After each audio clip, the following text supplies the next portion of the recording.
ये है मिस्टीवर्स स्टोरी, जहां हर कहानी में छुपा है रहस्य, जहां किस्मत खेलती है अपना खेल और जहां एक साधारण इंसान बन सकता है असाधारण।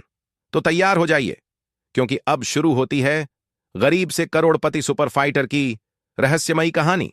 हर्मट का कॉल डिस्कनेक्ट होते ही अभय ने तुरंत मिहिका को कॉल किया। मुझे अभी हर्मट ने कॉल किया था, तुम जल्दी से उसका लोकेशन ट्रैक करो। अभय, मुझे नहीं लगता कि हर्मट सामने से इतनी बड़ी गलती करेगा, हम उसे ट्रैक नहीं कर पाएंगे। तुम ये बताओ कि उसने तुम्हें कॉल क्यों किया?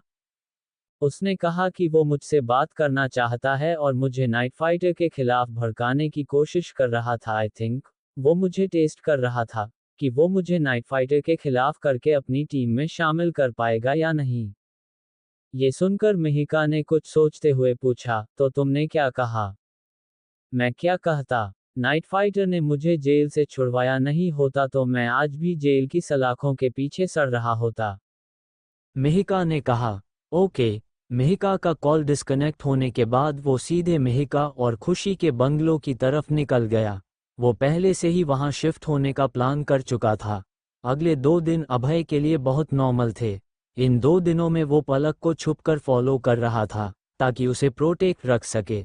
इन दिनों पलक और उसके सीक्रेट गार्ड्स ने भी अभय को नोटिस नहीं किया। अभी तक हर्मट ने भी कोई एक्शन नहीं लिया था, इसलिए अभय और मिहिका उसे ट्रेस नहीं कर पा रहे थे कि वो मुंबई में कहाँ छुपा है। खुशी और मिहिका के मिशन में जाने के बाद वो अपने घर अपने मॉम डैड से मिलने गया।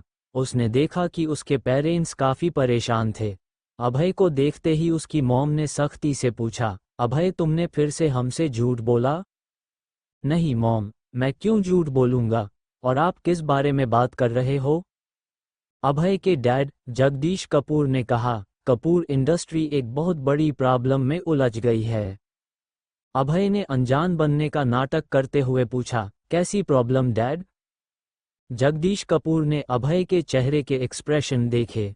बहुत सी कंपनीज ने कपूर इंडस्ट्री के अगेंस्ट एक्शन लिया है और उनमें सबसे मेन धीरज राजपूत है। मिस्टर राजपूत की कंपनी को इस सब से नुकसान हो रहा है। अभय भले ही बिजनेस के बारे में ज्यादा नहीं जानता था, लेकिन उसे ये अंदाजा था कि जब कपूर इंडस्ट्री को अटैक किया जाएगा तो स्काई व्यू और बाकी कंपनी को भी नुकसान झेलना पड़ेगा, लेकिन अभय को इस नुकसान से फर्क नहीं पड़ता था।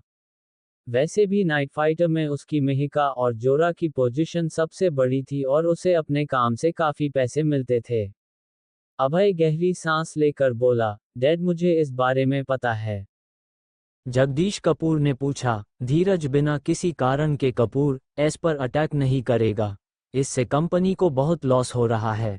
अभय मुझे सच बताओ, क्या तुमने मिस्टर राजपूत से ये सब करने कहा था? ये सवाल सुनकर अभय हैरान था।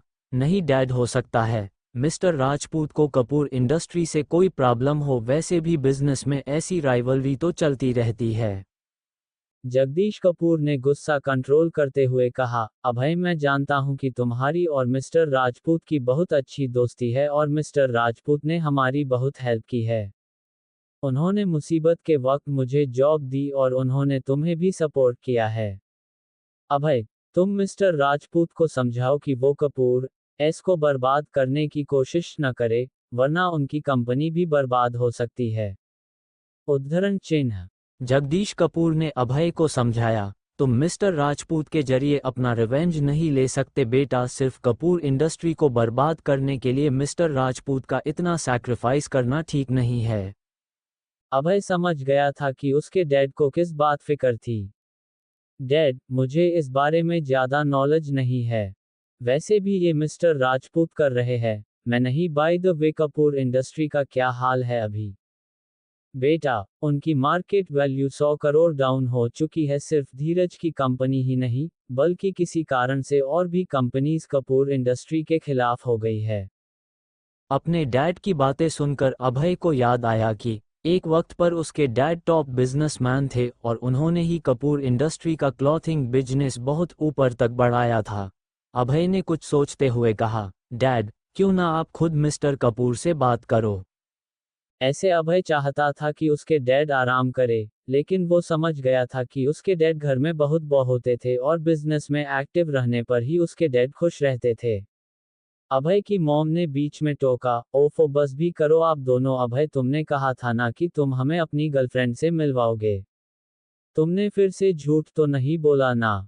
मेरे ख्याल से वो शालिनी अच्छी लड़की है, तुम दोनों को दोबारा मिलना चाहिए। अभय ने तुरंत कहा, नो मॉम, मेरी गर्लफ्रेंड मुंबई आ गई है, मैं कल ही आपको उससे मिलवाऊंगा। अभय, अगर तुमने हमें अपनी गर्लफ्रेंड से नहीं मिलवाया तो तुम्हें शालिनी से मिलना पड़ेगा। अभय ने हाँ में सर हिलाया और तुरंत अपने कमरे में आ गया। उसने तुरंत सानिया को एमएसजी किया, तुम्हें कल मेरे पेरेंट्स से मिलना है, याद है न? वो उसे अपनी गर्लफ्रेंड बनाकर मिलवाने वाला था। कुछ ही सेकंड्स में सानिया का जवाब आ गया, yes, my fake boyfriend and real fiance, मुझे याद है। प्लीज सानिया, कल कोई गड़बड़ ना हो वरना मुझे फिर से मम्मी पापा की पसंद की लड़कियों से मिलने जाना पड़ेगा। वाइवरी माय डियर फियांसे, मैं हूं ना, तुम्हें ऐसे कैसे ब्लाइंड डेट्स पर जाने दूंगी, मेरे रहते ऐसा कुछ नहीं होगा। एमएसजी करने के बाद अभय ने फोन पर तारीख देखते हुए कहा, बस 2 दिन और 2 दिन में सारा सच सामने आ जाएगा। पिछले 4 दिनों से सोमेश चैन से सो तक नहीं पाया था। अब तक फैमिली के बाकी सदस्य भी कपूर हाउस पहुंच चुके थे। हॉल में बीचों बीच में एक बूढ़ा आदमी आनंद कपूर बैठा था, जिसकी उम्र करीबन 80 साल तो होगी। वहां पास ही एक बुजुर्ग शिखर कपूर बैठा था। वो भी 80 साल के थे, लेकिन सफेद बालों के साथ भी उन्होंने खुद को मेंटेन कर रखा था और करीबन 60 के लगते थे। शिखर कपूर, आनंद कपूर और सोमेश कपूर, यही तीनों लोग कपूर इंडस्ट्री के सबसे बड़े शेयर होल्डर थे। उनके अलावा फैमिली के और भी लोगों बैठे थे, जिनका कंपनी में शेयर था। आनंद कपूर ने पूछा, सब लोग आ चुके हैं? सोमेश, अब मुझे साफ साफ बताओ, ये सब क्या हो रहा है? उद्धरण चिन्ह। सोमेश तो बहुत थका हुआ दिख रहा था। उसकी आंखों के नीचे बड़े बड़े डार्क सर्कल पड़ गए थे। वो पिछले 4 दिनों से बहुत सी कंपनीज के साथ नेगोशिएट करने की कोशिश कर रहा था, लेकिन इस वक्त फैमिली में सब उससे नाराज थे। वो चाहे कितना भी कोशिश कर ले, लेकिन वो स्टॉक मार्केट गिरने से नहीं रोक सकता था। आनंद कपूर के सवाल पर उसने सबकी तरफ देखा, जो उसे ही गुस्से में घूर रहे थे। सबको इस बारे में पता चल गया होगा। मंडे से ही Sky View company, Royal Bank और दूसरी कंपनीज ने हर तरीके से हमारा मार्केट गिराने की कोशिश की है। मैंने बहुत सी कंपनीज से बात करने की कोशिश की, लेकिन ज्यादातर बात करना नहीं चाहते और बाकी लोगों का भी बहुत टफ एटीट्यूड था।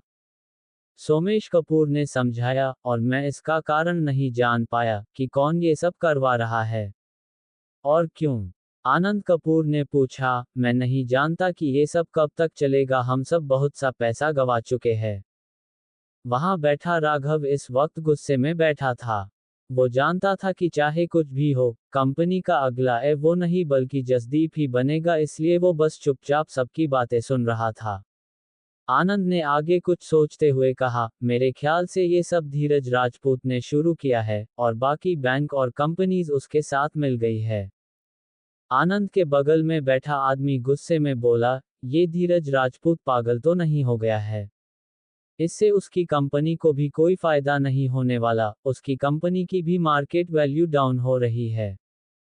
सोमेश कपूर ने कहा, मुझे नहीं पता कि वो पागल है या नहीं, लेकिन मुझे एक बात का अंदाजा जरूर है। ये सुनकर सभी सोमेश को देखने लगे। वैसे तो ये ऑलमोस्ट इम्पॉसिबल है, लेकिन फिर भी मुझे तो अब यही कारण समझ आ रहा है, ये धीरज राजपूत के अभय और उसके बाप जगदीश से अच्छे रिश्ते हैं। जगदीश अब उसकी कंपनी में काम करता है और वो अभय जेल से बाहर आकर उसने भी स्काई व्यू ज्वाइन कर लिया है। हमने जगदीश को कपूर खानदान से बेदखल कर दिया था, वो इसी का बदला ले रहा होगा। आनंद कपूर ने कहा, ये कैसे हो सकता है? हम सब जानते हैं कि जगदीश की क्या हैसियत है। यहाँ से निकलने के बाद वो किसी लायक नहीं बचा था, और वो अभय, वो तो अभी अभी जेल से निकला है ना। और उसे जगदीश की रिक्वेस्ट पर कोई छोटी मोटी जॉब मिल गई होगी। धीरज राजपूत इतना बेवकूफ तो नहीं है कि बाप बेटे के बदले के लिए अपनी कंपनी दांव पर लगा दे। उसके पास बैठे बुजुर्ग शिखर कपूर ने कहा, हाँ, ये धीरज राजपूत ऐसी गलती नहीं करेगा। ऊपर से मैंने सुना है कि अब मेजर शेयर उसके हाथ में भी नहीं है। सोमेश ने बताया, यही तो डाउट है और इसके अलावा और क्या कारण हो सकता है? आनंद कपूर ने पूछा, और रॉयल बैंक से कुछ इन्फॉर्मेशन मिली? सोमेश ने ना में सर हिलाते हुए कहा, नहीं, वहां से भी कुछ पता नहीं चला। मैंने हंसराज से बात करने की कोशिश की लेकिन वो बात ही नहीं करना चाहता। हाँ, मुझे एक बात पता चली, कल मिस्टर बत्रा ने उसे कॉल करके डायमंड कार्ड के जरिए किसी हेल्प के लिए पूछा था, लेकिन हंसराज ने साफ इनकार कर दिया। सोमेश कपूर की बात सुनकर पूरे हॉल में शांति छा गई थी। सबको समझ आ गया था कि इस सिचुएशन से निकलना लगभग नामुमकिन सा है। आनंद कपूर ने एक गहरी सांस लेकर कहा, इसका मतलब साफ है कि अब इस सिचुएशन को बदला नहीं जा सकता। या तो हम सब कुछ बर्बाद कर दें या फिर कुछ ऐसी अनइम्पॉर्टेंट इंडस्ट्रीज को छोड़कर इम्पॉर्टेंट इंडस्ट्री को बचाने की कोशिश करें। अगर हमने लड़ने की कोशिश की तो पूरी कपूर इंडस्ट्री तहस नहस हो जाएगी। इसलिए मेरा सुझाव यह है कि अनइम्पॉर्टेंट कंपनीज को बेच दिया जाए और बाकी को बचाया जाए। क्योंकि धीरज राजपूत आसानी से हार नहीं मानेगा तो कौन कौन मेरे फैसले का सपोर्ट करेगा? आनंद कपूर की बातें सुनकर सभी के चेहरे के एक्सप्रेशन बदल चुके थे। उनमें से ज्यादातर लोग आनंद कपूर की बात से सहमत थे। सबकी सहमति के बाद आनंद कपूर ने गंभीरता से कहा, ठीक है, तो फिर ऐसा ही किया जाएगा। और हाँ, परसों कंपनी का ईयर एंड समरी बैंक्वेट है और इस सिचुएशन में हम ये पार्टी रखना चाहे या ना रखना चाहे, लेकिन सारे इनविटेशन पहले ही जा चुके हैं। सोमेश कपूर हाँ में सर हिलाते हुए बोला, ये पार्टी तो करनी ही पड़ेगी। ये कपूर खानदान की इज्जत का सवाल है और हमें पार्टी में कुछ लोगों से बात करने का मौका भी मिलेगा तो शायद हम सिचुएशन संभाल सके। अगला दिन भी कपूर खानदान के लिए अफरा तफरी में बीता। लेकिन उस शाम अभय सानिया का इंतजार कर रहा था। उसे सानिया को अपने पेरेंट्स से जो मिलवाना था। जल्द ही अभय ने देखा कि सानिया उसकी तरफ आ रही है। सानिया को देखते ही अभय दंग रह गया। भले ही सानिया ने सिंपल सी ड्रेस पहनी थी और बहुत हल्का मेकअप किया था, लेकिन डार्क पिंक कलर के सूट में वो भला की खूबसूरत लग रही थी। उसके हाथ में 2 गिफ्ट के बॉक्सेस और पर्स था। अभय को अपनी तरफ एकटक निहारते देख सानिया काफी खुश थी। अभय, मैं कैसी लग रही हूँ? उसकी आवाज से जैसे अभय अपने सपने से बाहर आया। ब्यूटीफुल, वेरी ब्यूटीफुल, बस मॉम डैड के सामने सब संभाल लेना। सानिया ने दोनों गिफ्ट बॉक्सेस अभय को पकड़ाए और कहा, डोंट वरी, तुम देखना, सानिया से मिलकर वो तुम्हें किसी और लड़की से मिलवाने का सोचेंगे भी नहीं। अब चले बॉयफ्रेंड। बॉयफ्रेंड शब्द सुनकर अभय झेप गया। वैसे ये गिफ्ट किसके लिए? ये तुम्हारे मॉम डैड के लिए है। आंटी के लिए नेकलेस और अंकल के लिए वॉच है। मैं पहली बार उनसे मिलूंगी ना। बाय द वे, इसके पैसे मेरे अकाउंट में ट्रांसफर कर देना। ये कहकर सानिया हंसने लगी और कहा, तुम्ही ने तो कहा था कि मॉम डैड को इम्प्रेस करना है। अब ये तो तुम्हारा काम था गिफ्ट लाने का, लेकिन देखो मैं कितनी समझदार हूँ। अभय ने टीस करते हुए कहा, ओ अच्छा, लेकिन तुम ये भूल गई क्या कि मैं तुम्हारा फियांसे हूँ और मेरे पेरेंट्स से मिलना नॉर्मल बात है। अब ये काम मेरी मंगेतर ही करेगी ना? सानिया पाउट करते हुए बोली, हूँ, कौन मंगेतर? तुम्हारे मॉम डैड को बता दूं कि तुमने उनसे बिना पूछे मुझसे एंगेजमेंट कर ली है?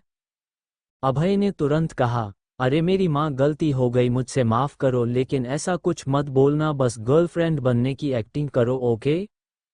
सानिया मुस्कुराते हुए बोली, अब तुम इतना इंसिस्ट कर रहे हो तो ठीक है, फिर चलो आज तुम्हें अपनी एक्टिंग का दम दिखाऊंगी। अभय ने मन ही मन सोचा, ये कहीं ओवर एक्टिंग ना कर दे, हे भगवान, आज बचा लेना। सानिया को पिक करके अभय ने टैक्सी बुक की और सीधे अपने घर की तरफ निकल गया। घर के दरवाजे के सामने पहुंचकर वो अचानक ही रुक गया। उसे अंदर से बहुत से लोगों की आवाज आ रही थी। उसे दरवाजे के सामने खड़ा देखकर सानिया ने पूछा, क्या हुआ? वही अंदर जगदीश ने कहा, ये अभय अपनी गर्लफ्रेंड को लेकर अभी तक नहीं आया? मिसेज कपूर भी परेशान थी, कहीं इसने झूठ तो नहीं बोला ना? तब अभय की दादी ने कहा, अरे आ जाएगा, तुम लोग इतना जल्दी में क्यों हो? उसने अभी आधे घंटे पहले कॉल किया था ना कि वो आ जाएगा तो आता ही होगा। दादी की आवाज सुनकर अभय हैरान था। उसे यकीन था कि अंदर 7-8 लोग तो थे। उसे तो लग रहा था कि वो बस अपने पेरेंट्स से सानिया को मिलवा देगा। लेकिन उसने एक्सपेक्ट नहीं किया था कि उसके पेरेंट्स बाकी रिलेटिव्स को भी घर बुला लेंगे। सानिया ने पूछा, क्या हुआ अभय, तुम्हें शर्म तो नहीं आ रही ना? अभय ने ना में सर हिलाते हुए कहा, सानिया, अंदर सिर्फ मॉम डैड नहीं है और भी फैमिली मेंबर्स है। अरे तो क्या हुआ? I will handle it, don't worry, अब चलो, सब वेट कर रहे होंगे। अभय सानिया को मुस्कुराते देख सोचने लगा, जब पहले सानिया से मिला था तो कितनी रूड थी, लेकिन अब बिल्कुल सीधी साधी लग रही है। उसने सानिया को पहली बार इंडियन ड्रेस में देखा था। सानिया को धीरे धीरे जानने के बाद ही अभय समझ पाया था, सानिया बाकी लड़कियों जैसे नहीं थी। अभय ने टीज करते हुए कहा, तुम्हें तो एक्टर होना चाहिए, अभी तुम बिल्कुल सीरियल की गोपी बहू लग रही हो।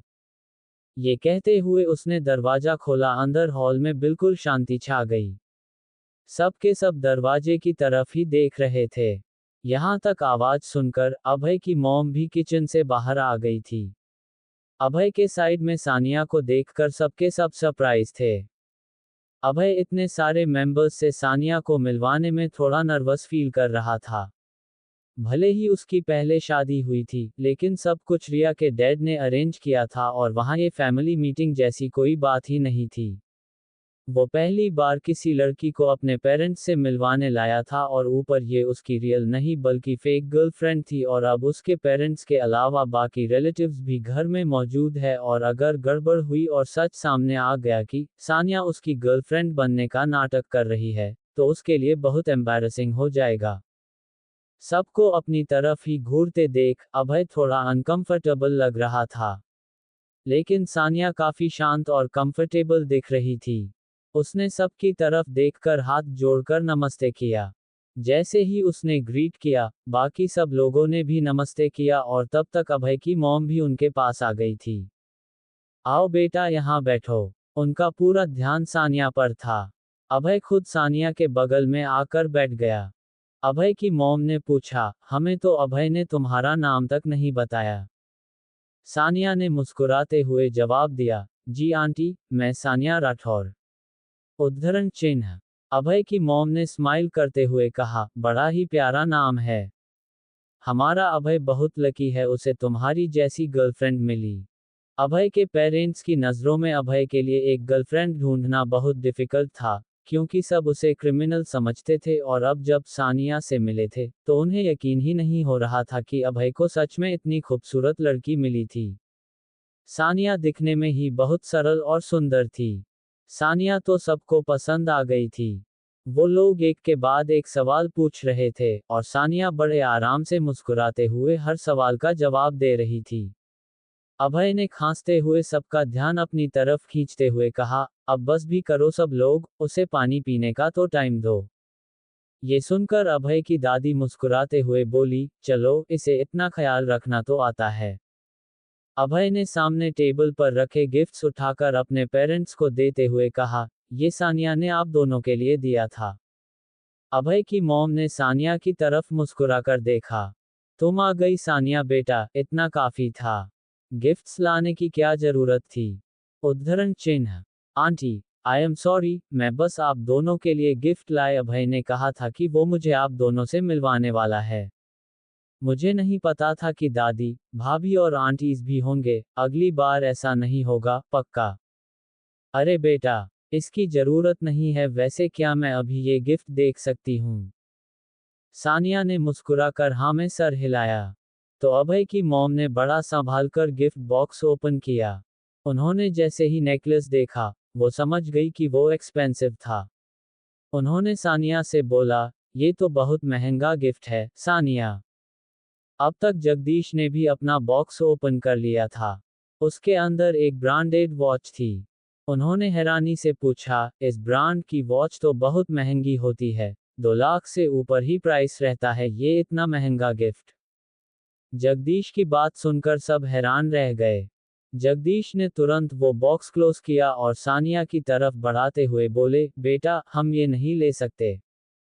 सानिया ने मुस्कुराते हुए कहा, नहीं, मैं ये वापस नहीं ले सकती। प्लीज आप ये एक्सेप्ट कर लीजिए। अभय ने हाँ में सर हिलाते हुए कहा, मॉम डैड, सानिया आपको बहुत दिल से ये गिफ्ट दे रही है। वैसे भी सानिया के डैड दिल्ली के रिचेस्ट पर्सन हैं। अभय जानबूझकर बाकी लोगों के सामने सानिया को रिच बता रहा था, ताकि किसी को ये न लगे कि उसने पैसे देकर किसी लड़की को फेक गर्लफ्रेंड बनने के लिए हायर किया है। सानिया ने एक बार फिर कहा, अंकल, आंटी प्लीज ले लीजिए ना, क्या मैं इतनी पराई हूं कि आप मेरा दिया छोटा सा गिफ्ट नहीं रख सकती? उद्धरण चिन्ह। ये कहते हुए सानिया ने सर झुका लिया। सानिया की बात सुनकर अभय के पेरेंट्स कुछ कह नहीं पाए। अभय की मॉम ने कहा, अच्छा मैं खाना लगवाती हूँ, आप लोग तब तक बातें करो। उनके जाने के बाद अभय की दादी, सानिया का हाथ पकड़ प्यार से बातें करने लगी। अभय ने पहले ही सानिया को बहुत बातें बता दी थी, ताकि अगर कोई कुछ पूछे तो कहीं गड़बड़ न हो जाए। सानिया को सही जवाब देते देख और बाकी फैमिली मेंबर्स का सैटिस्फाइड एक्सप्रेशन देखकर अभय ने राहत की सांस ली। अभय ने मन ही मन सोचा, अभी तो ये मीटिंग करवा दी है और थोड़े टाइम के लिए ब्लाइंड डेट का टॉपिक भी खत्म हो गया है। लेकिन आई होप कि इस बात से कोई बड़ी मुसीबत खड़ी ना हो जाए। उद्धरण चिन्ह। जगदीश कपूर उठकर किचन में चले गए। उन्होंने अपनी वाइफ से कहा, अभय की माँ, सानिया ने हमें इतना महंगा गिफ्ट दिया है। लेकिन हमने जो तैयार किया था वो तो उसके गिफ्ट की बराबरी भी नहीं कर पाएगा। जब एक लड़की पहली बार लड़के के घर आती है, तो उसे गिफ्ट देते हैं।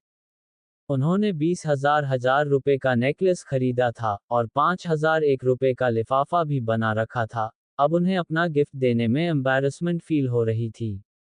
अभय की मॉम ने कहा, लगता है दोनों बच्चों का रिलेशनशिप बहुत अच्छा है। सानिया की बातों से भी लगा कि वो अभय को लेकर सीरियस है। तो क्यों ना हम उसे खानदानी हार दे दे। जगदीश कपूर ने कहा, नहीं अभय की माँ, ये नहीं कर सकते। ये हम तभी दे सकते हैं जब अभय की शादी होगी। अभी वो लोग रिलेशनशिप में है, लेकिन आगे क्या होगा हम ये नहीं जानते। मिसेज कपूर ने सबके लिए डिनर लगवाया और डिनर के बाद भी उन्होंने थोड़ी देर सानिया से बात की। तब अभय थोड़ी देर के लिए ऊपर कमरे में चला गया। सानिया ने उसकी बहुत हेल्प की थी। उसके घरवालों को भी सानिया बहुत अच्छी लगी थी, इसलिए वो सानिया को एक गिफ्ट देना चाहता था। उसने अपनी अलमारी से डेजर्ट स्टार नाम का एक नेकलेस निकाला। डेजर्ट स्टार कितना कीमती है, से इससे अभय को कोई फर्क नहीं पड़ता था। वो बस अलमारी लगाकर पलटा ही था कि अचानक ही उसके कमरे का दरवाजा खुला। सामने से सानिया कमरे के अंदर चली आ रही थी। अभय को क्यूरियस देखकर सानिया ने उसे जीभ दिखाकर चिढ़ाया और पलटकर दरवाजा बंद कर दिया। फिर पूरे कॉन्फिडेंस से अभय से बोली, कैसा रहा? देखा मेरी एक्टिंग का टैलेंट? तुम्हारे घरवालों ने मुझे एक मीटिंग में ही पसंद कर लिया। अभय ने हंसते हुए कहा, मानना पड़ेगा तुमने वाकई कमाल की एक्टिंग की। मुझे तो लग रहा था कि कहीं तुम सच में इस घर की बहू तो नहीं बनना चाहती ना। ये सुनकर सानिया शर्म से लाल हो गई। सानिया ने कहा, वैसे ये सब छोड़ो, तुम बताओ कि इस हेल्प के बदले में मुझे क्या मिलेगा? अच्छा तो तुम गिफ्ट मांगने आई थी, वैसे मैंने तो पहले ही तुम्हारी एक्टिंग की फीस गिफ्ट प्रिपेयर कर लिया था। ये कहते हुए अभय ने डेजर्ट स्टार का बॉक्स सानिया को दे दिया। सानिया ने हैरानी से कहा, गिफ्ट? लेकिन तुम्हें पता भी है लड़कियों को क्या गिफ्ट देना चाहिए। ये कहते हुए सानिया ने जैसे ही बॉक्स ओपन किया, सामने नेकलेस देखकर दंग रह गई। कुछ सेकंड्स बाद उसने हड़बड़ाते हुए कहा, डेजर्ट स्टार, ये रियल डेजर्ट स्टार है। ओ माय गॉड, तुम्हें इस नेकलेस के बारे में पता है? हाँ बिल्कुल पता है, मैंने इसे टीवी पर देखा था। वैसे कशिश ने तो कहा था कि ये नेकलेस शायद धीरज राजपूत के पास था। हाँ उन्हीं के पास था, लेकिन उन्होंने मुझे दे दिया। आई होप तुम्हें ये गिफ्ट पसंद आया होगा। अभय के इस सवाल से सानिया बहुत शॉक थी। तुम सच में मुझे ये दे रहे हो? अरे हाँ तुम्हें ही दे रहा हूँ। सानिया को तो जैसे यकीन ही नहीं हो रहा था। डेजर्ट स्टार कोई मामूली नेकलेस नहीं था, वो वर्ल्ड के मोस्ट एक्सपेंसिव नेकलेस की लिस्ट में शामिल था। उसमें लगा हर डायमंड बहुत खास था। सानिया भले ही दिल्ली के रिचेस्ट मैन की बेटी थी और उनके पास बहुत पैसा था, लेकिन तब भी 15 करोड़ का नेकलेस खरीदना उसके लिए भी इम्पॉसिबल था और अभय ने छोटी सी हेल्प के बदले बड़ी आसानी से उसे वो नेकलेस दे दिया था। उसने हैरानी से अभय की तरफ देखा, उसके मन में हजारों ख्याल दौड़ रहे थे। अभय ने अपने कंधे उचकाते हुए कहा, अगर तुम्हें गिफ्ट अच्छा नहीं लगा तो मैं वापस। उद्धरण चिन्ह। उसने इतना कहा ही था कि सानिया ने बच्चों की तरह बीच में कहा, नहीं I like it, actually I love it. तभी दरवाजे पर दस्तक हुई और पीछे से अभय की मॉम ने कहा, मैं अंदर आ जाऊं। अभय ने जोर से चिल्लाकर कहा, हाँ मॉम आ जाए। अभय की मॉम ने दरवाजा खोला और सानिया की तरफ देखकर कहा, सानिया बेटा मेरे साथ चलो, मुझे तुमसे अकेले में कुछ बात करनी है। सानिया ने अभय की तरफ देखा और वो गिफ्ट बॉक्स पर्स में रखकर मिसेज कपूर के साथ चली गई। अभय भी लिविंग रूम में आ गया था, लेकिन वो इस बात को लेकर क्यूरियस था कि उसकी मॉम सानिया से क्या बात कर रही होगी। थोड़ी ही देर में सानिया और उसकी मॉम भी लिविंग रूम में आ गए। इस वक्त सानिया का चेहरा शर्म से लाल था और उसके हाथ में एक बॉक्स था। अभय समझ गया था कि ये शायद उसके पेरेंट्स की तरफ से सानिया के लिए गिफ्ट होगा, इसलिए उसने कोई सवाल नहीं किया। कुछ देर बैठने के बाद अभय ने सानिया को इशारा किया और फिर सानिया से सबसे जाने की इजाजत मांगी। अभय ने कहा, मैं सानिया को ड्रॉप करके आता हूँ। अभय की मॉम हाँ में सर हिलाते हुए बोली, ओके लेकिन ध्यान से जाना। कमरे से बाहर निकलते ही अभय जैसे ही एलिवेटर के अंदर आया, तब जाकर उसने राहत की सांस ली और बोला, फाइनली अब मुझे और ब्लाइंड डेट्स पर नहीं जाना पड़ेगा। उद्धरण चिन्ह। वही सानिया जो अभी तक सीधी बनी हुई थी, उसने भी बिंदास अंदाज में कहा, ऑफ कोर्स अब तो तुम्हारी फैमिली में मैं सबको पसंद आ गई हूँ। अब वो तुम्हें किसी और लड़की से नहीं मिलवाएंगे, डोंट वरी। अभय ने फिर सानिया के हाथ में बॉक्स देखकर पूछा, वैसे मेरी मॉम ने तुम्हें ऐसा क्या दिया है? बाहर आकर तो तुम बहुत शाय लग रही थी। सानिया ने बॉक्स अपने पर्स में डालते हुए बच्चों की तरह कहा, मैं तुम्हें ये वापस नहीं दूंगी। अभय ने तुरंत कहा, अरे तो मैं कहाँ वापस मांग रहा हूँ, मैंने तो तुम्हें डेजर्ट स्टार दे दिया, मैं तो बस क्यूरियस हूँ कि उन्होंने क्या दिया। सानिया ने हाथ फोल्ड कर पूछा, मैं तुम्हें नहीं बताऊंगी, तुम मुझे बताओ कि तुम कौन हो। मैं जानती हूँ कि तुम अपना सच सबसे छुपाते हो और तुम और जोरा उस दिन नाइट फाइटर के बारे में बात कर रहे थे ना। ये नाइट फाइटर क्या है? अभय ने कंधे उचकाते हुए कहा, मैं कुछ नहीं छुपा रहा। तुम्हें ये गिफ्ट नहीं दिखाना तो मत दिखाओ। अब तक दोनों पार्किंग में पहुंच गए थे। अभय ने सानिया को कशिश के घर छोड़ा, क्योंकि वो वही स्टे कर रही थी, और फिर वहां से घर के लिए वापस निकल गया। उसे तो लग रहा था कि उसके मॉम डैड सो चुके होंगे, लेकिन दोनों अभी तक हॉल में बैठे बातें कर रहे थे और बहुत ज्यादा खुश लग रहे थे। अभय को देखते ही उसकी मॉम ने कहा, अभय हमें तो सानिया बहुत पसंद आई है। बहुत ही प्यारी बच्ची है। तुम उसे कभी हर्ट मत करना, और देखो अभय तुम्हारी शादी की उम्र हो चुकी है, तुम भी वक्त निकालकर सानिया के पेरेंट्स से मिल लो और जल्द से जल्द शादी की बात कर लो। उद्धरण चिन्ह। ये सुनकर अभय के होश उड़ गए। वो तुरंत नमे सर हिलाते हुए बोला, अरे इतनी जल्दी क्या है मॉम? जगदीश कपूर ने कहा, क्यों जल्दी क्यों नहीं? सानिया जैसी अच्छी लड़की तुम्हें नसीब से मिली है और उसके पीछे और भी लड़के पड़े होंगे, हम तो इतनी अच्छी बहू गंवाना नहीं चाहते। बस तुम जल्द से जल्द उससे शादी कर लो। अभय ये सब सुनकर हैरान था। उसे तो लगा था कि उसकी प्रॉब्लम सॉल्व हो गई, लेकिन जैसे उसे डर था, एक नई प्रॉब्लम खड़ी हो गई थी। उसने बहाना बनाते हुए कहा, मैं और सानिया इस बारे में बात कर लेंगे। और हाँ मॉम, मैं कल ही मूव आउट करूंगा। मिसेज कपूर ने कहा, ठीक है, लेकिन अगली बार घर आओ तो सानिया से शादी की बात करके ही आना। जल्दी से शादी करके हमें पोता पोती दे दो, ठीक है? उद्धरण चिन्ह। अभय ने मन ही मन सोचा कि शायद यही बात उसकी मॉम ने सानिया से भी कही होगी, तभी बेचारी शर्म से लाल हो गई थी। जगदीश कपूर ने पूछा, वैसे अभय, कल कपूर इंडस्ट्री का ईयर एंड समरी बैंक्वेट है। उन्होंने धीरज राजपूत को भी इनवाइट किया था और वो मुझे साथ ले जाना चाहते हैं। उन्होंने तुम्हें इस बारे में बताया क्या? अभय ने हाँ में सर हिलाकर कहा, हाँ डैड, मेरी बात हुई है उनसे, मैं भी उनके साथ कल पार्टी में जाऊंगा। जगदीश कपूर ने कुछ सोचते हुए समझाया, देखो अभय, पार्टी में बहुत से इंपॉर्टेंट लोग होंगे। तुम कोई गड़बड़ मत कर देना।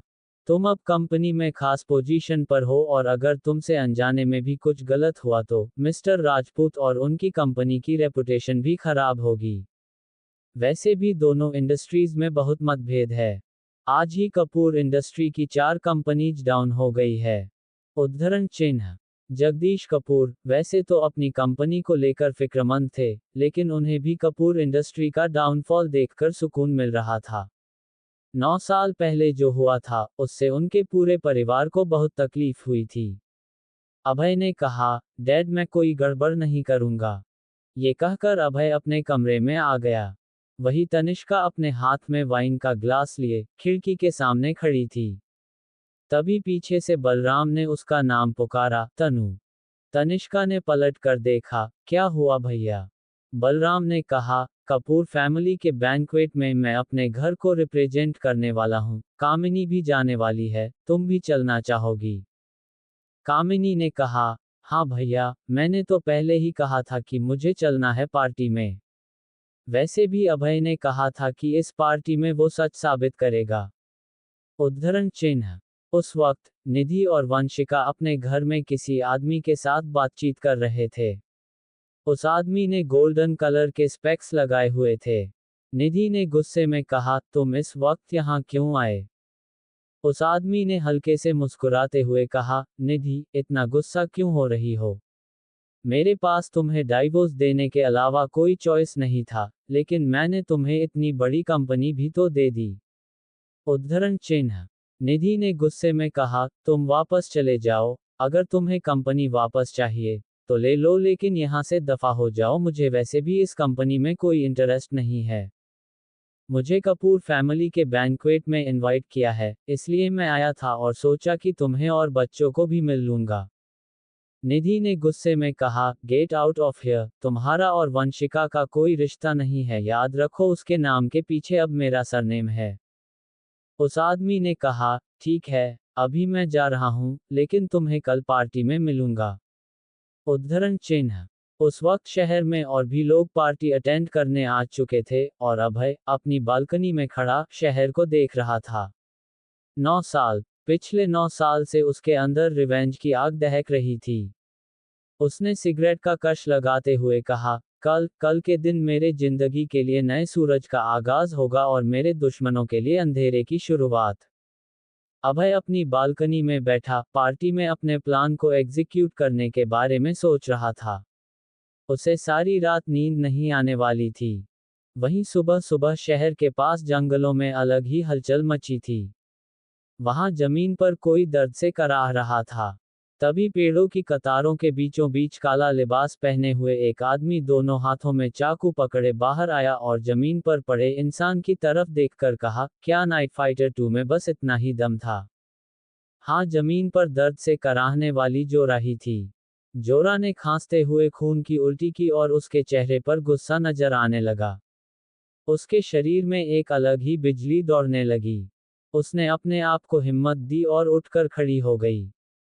उसने चारों तरफ देखा और तेजी से एक तरफ पूरी ताकत लगाकर फुल स्पीड से भागने लगी। वो जानती थी कि वो सामने खड़े आदमी का मुकाबला नहीं कर सकती है। जोरा के वहां से भागने के तुरंत बाद एक और आदमी पेड़ के पीछे से बाहर आया। वो तकरीबन 30 साल की उम्र का होगा। उसने बहुत ऑर्डिनरी स्पोर्ट्स वेयर पहना हुआ था। जोरा को भागते देख उसने अपने होंठों पर जीभ फेरते हुए कहा, नाइट फाइटर 2 बहुत प्रिटी है। आई लाइक her करेज। तभी एक ब्लॉन्ड हेयर वाला फॉरेनर पीछे से भागता हुआ आया और जोर से चिल्लाते हुए बोला, पकड़ो उसे और जान से मार डालो। तभी उसकी नज़र स्पोर्ट्सवेयर पहने आदमी पर पड़ी। उसे देखते ही फॉरेनर डर गया। इधर जोरा पर आई मुसीबत से अनजान अभय बालकनी की चेयर से उठ खड़ा हुआ। उसके सामने सनराइज हो रहा था। वो पार्टी के बारे में सोचते सोचते बालकनी की चेयर पर ही सो गया था। कमरे में आकर फ्रेश होने के बाद वो तैयार होकर नीचे आया जहां जगदीश पहले से ही उसका इंतजार कर रहा था। ब्रेकफास्ट के बाद दोनों ऑफिस के लिए निकल गए। जगदीश को लॉबी में छोड़कर अभय सीधे धीरज राजपूत के कैबिन के लिए निकल गया। अभय को केबिन में आते देख धीरज राजपूत ने मुस्कुराते हुए कहा, तुम फाइनली आ गए, आज बहुत बड़ा दिन है। तुम्हारा 9 साल का इंतजार खत्म होने वाला है। चेयर पर बैठते हुए अभय ने बोला, और कितना टाइम लगेगा? ज्यादा नहीं। वैसे तुम थोड़ा यही वेट करो, अभी एक इम्पोर्टेंट मीटिंग है, और हाँ, कपूर खानदान अभी बहुत परेशान होगा, हो सकता है वो लोग इस पार्टी में कुछ लोगों को अपने साइड करने की कोशिश भी करे। अभय ने हंसते हुए कहा, उसे इतना टाइम ही नहीं मिलेगा, आज उसकी सारी उम्मीदें खत्म हो जाएगी और जिस राघव पर उन्हें भरोसा है वही ये काम करेगा। उद्धरण चिन्ह। आयो शो अभय, क्या राघव ऐसा कर पाएगा? अभय ने हंसते हुए कहा, हाँ डेफिनेटली, उसे एक हफ्ते से जगा कर रखा है। अब तो उसे इतनी अकल आ गई है कि क्या करना है। और गिरीश ने भी उसकी अच्छी खातिरदारी की है। धीरज राजपूत खुश होते हुए बोला, हाँ ये तो है। गिरीश इस मामले बहुत अच्छा है। उसने राघव को पागल कर दिया होगा। अच्छा अभय, तुम यही वेट करो, मैं मीटिंग के बाद आता हूँ। करीबन 12 बजे धीरज राजपूत, अभय और जगदीश कपूर के साथ नीचे हॉल में था। कुछ ही देर में वो लोग कार में बैठकर कपूर्स के बैंक्वेट के लिए निकल गए जो शहर के 5 स्टार होटल शाइन में था। कार में बैठे हुए जगदीश बहुत परेशान लग रहे थे। 9 साल हो गए थे और आज 9 साल बाद वो फिर से अपने परिवार वालों से मिलने वाले थे। अभय उसके डैड की सिचुएशन समझ रहा था, लेकिन वो चाहता था कि जब वो अपना सच साबित करे तब उसके डैड सामने हो। मिस्टर राजपूत ने अभय के इशारे पर जगदीश से कहा, जगदीश, तुम पार्टी में मेरे साथ ही रहना। करीबन आधे घंटे बाद वो लोग शाइन होटल के सामने थे। अभय कॉफी लेने का बहाना करके गिरीश से मिलने चला गया और मिस्टर राजपूत जगदीश कपूर के साथ अंदर चले गए। होटल के बाहर सड़क की दूसरी तरफ एक ब्लैक कार खड़ी थी। अभय ने दरवाजा खोला और अंदर बैठ गया। कार में पिछली सीट पर राघव बैठा था। उसने सूट पहना हुआ था और उसके चेहरे पर डर साफ साफ दिखाई दे रहा था। अभय ने राघव से कहा, उस दिन जो कुछ भी हुआ था वो सब सच सच बताना, समझे? राघव ने तुरंत हाँ में सर हिलाया। तब अभय गिरीश से बोला, मैं तुम्हें एमएसजी करूंगा, तब इसे लेकर आ जाना। ये कहकर अभय बाहर आ गया और पास के कैफे से कॉफी लेकर होटल की तरफ बढ़ा। होटल के फर्स्ट फ्लोर पर कपूर फैमिली के यंग लोग थे।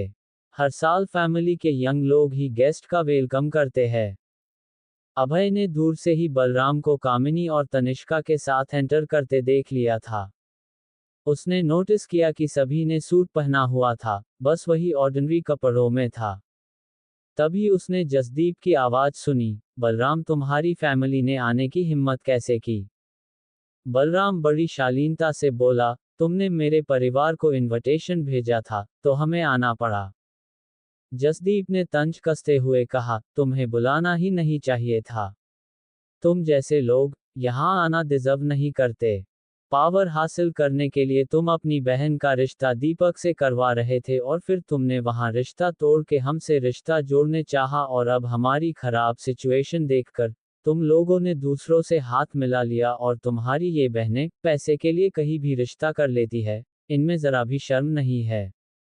ये सुनकर बलराम ने गुस्से में अपनी मुट्ठी भींच ली।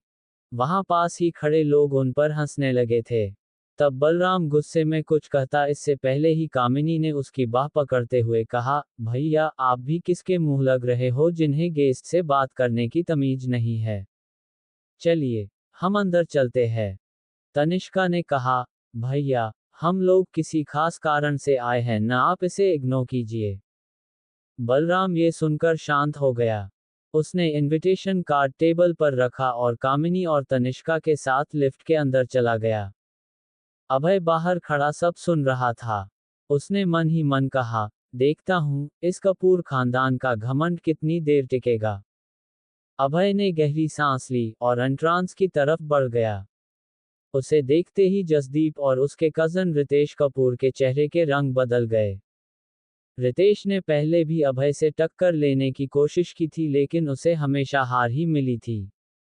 रितेश तो चुप था लेकिन जसदीप गुस्से में बोला, तुम यहाँ क्या कर रहे हो? अभय ने कंधे उचकाते हुए कहा, तुम्हारी कंपनी का ईयर एंड एवैल्यूएशन देखने आया हूँ। मैंने सुना कि तुम्हारी कंपनी की मार्केट वैल्यू गिर रही है लेकिन तुम लोग तो पहले से गिरे हुए हो, तुम्हें क्या फर्क पड़ेगा? जसदीप ने उसे ऊपर से नीचे घूरते हुए कहा, तो क्या हुआ? अगर हमें थोड़ा सा लॉस हुआ तो इतनी बड़ी कंपनी है, ये सब तो चलता रहता है।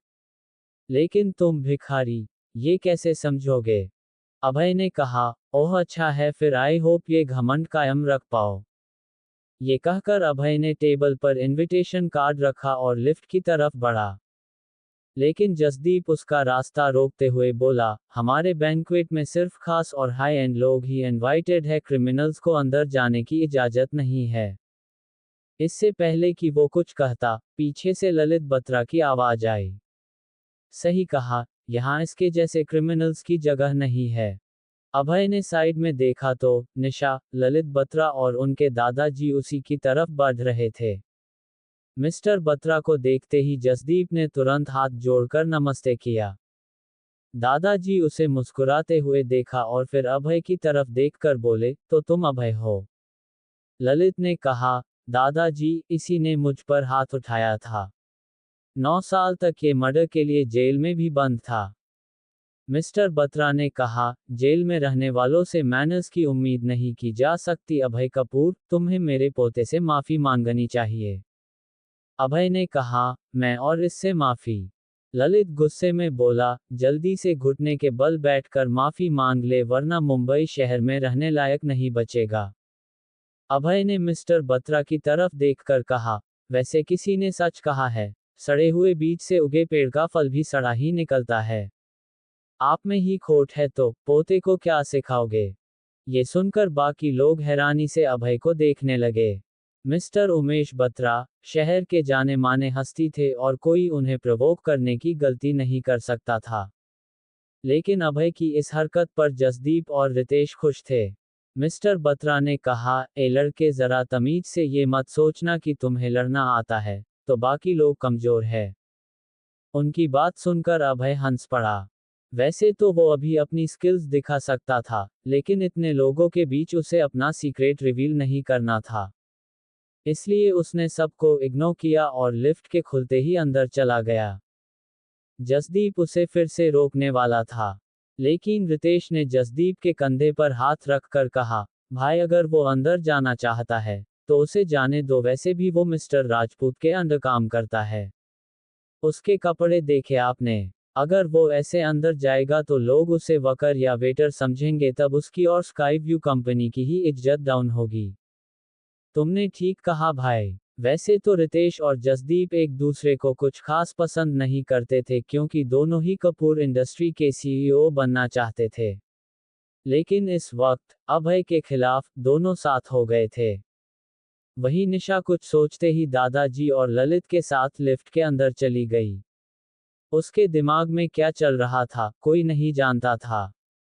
अभय जैसे ही बैंक्वेट हॉल के अंदर आया, काफी लोग उसे और उसके ऑर्डिनरी कपड़ों को देखने लगे और 9 साल पहले जो हुआ था उससे शहर के काफी लोग अभय को पहचानते थे। उसे देखकर पार्टी में आए लोग बातें करने लगे। अरे, मैंने सुना था कि ये लड़का वापस आ गया है। मुझे लगा अफवाह होगी, लेकिन ये वापस कैसे आया? इसे तो उम्र कैद की सजा हुई थी ना। पता नहीं क्या हुआ, लेकिन मैंने सुना है धीरज राजपूत ने इसे बाहर निकाला है। वो देखो, वो धीरज राजपूत से बात करने ही गया है। उनकी खुसर फुसर अभय के कानों तक भी पहुंच रही थी। लेकिन अभय सबको इग्नोर करके सामने जाकर सेकंड रो में धीरज राजपूत की टेबल पर बैठ गया। पहली लाइन में ज्यादातर कपूर फैमिली के लोग थे। अभय ने देखा कि उसके डैड अभी भी परेशान थे और जाहिर था लोग उनके बारे में बात कर रहे थे। अभय ने गहरी सांस लेकर मन ही मन कहा, बस डैड, आज के बाद आपको कभी इतना दुख नहीं होगा, बस थोड़ा सा इंतजार कर लीजिए। अभय की ही टेबल पर धीरज और जगदीश के अलावा हंसराज, कशिश, निधि और वंशिका के अलावा एक गोल्डन चश्मे वाला आदमी भी बैठा था। और निधि और वंशिका बहुत अनकंफर्टेबल दिख रही थीं। अभय ने सबको ग्रीट किया। तभी पीछे से एक आवाज आई, तुम दोनों भी आए हो। अभय ने पलट कर देखा तो सोमेश कपूर उसकी और उसके डैड की तरफ मुस्कुराते हुए देख रहा था। तब धीरज ने कहा, ये लोग मेरी कंपनी के तरफ से आए हैं। तुम्हें कोई प्रॉब्लम है क्या? सोमेश ने कहा, हाँ होंगे तुम्हारे एम्प्लॉय, लेकिन ये लोग कपूर खानदान से बेदखल हो चुके हैं और इसलिए ये यहाँ नहीं बैठ सकते। सोमेश की बात सुनकर वहां बैठे लोगों को बिल्कुल अच्छा नहीं लगा। तब धीरज स्माइल करते हुए बोला, सोमेश कपूर, लगता है इतना नुकसान सहकर भी तुम्हारी अकड़ नहीं गई है। ठीक है, अभी और नुकसान होना बाकी है। ये सुनकर सोमेश कपूर का चेहरा पीला पड़ गया। पिछले एक हफ्ते में उसने इतना लॉस देखा था जितना उसने लाइफ में नहीं देखा, और अभी भी हर सेकंड उसकी कंपनी अपनी वैल्यू खो रही थी। धीरज को देखकर उसे बहुत गुस्सा आ रहा था, क्योंकि इस सब की वजह धीरज ही था। उसने मुस्कुराते हुए कहा, हमारी कंपनी इतनी बड़ी है कि ऐसे छोटे मोटे लॉस तो आराम से सह सकती है, लेकिन तुम अपनी सोचो, मैंने सुना है कि तुम्हें भी कुछ कम नुकसान नहीं हुआ है। कहीं तुम्हारी कंपनी के शेयर होल्डर्स तुम्हें बेदखल न कर दे। धीरज ने हंसते हुए जवाब दिया, तुम मेरे शेयर होल्डर्स की फिक्र मत करो। वह लोग मुझ पर बहुत भरोसा करते हैं, और रही बात स्काई व्यू कंपनी की, तो अगर तुम्हें बर्बाद करने के लिए वो कंपनी बर्बाद हो जाएगी तो भी मुझे फर्क नहीं पड़ेगा। सोमेश जानता था कि वह बातों में तो धीरज राजपूत से जीत नहीं सकता।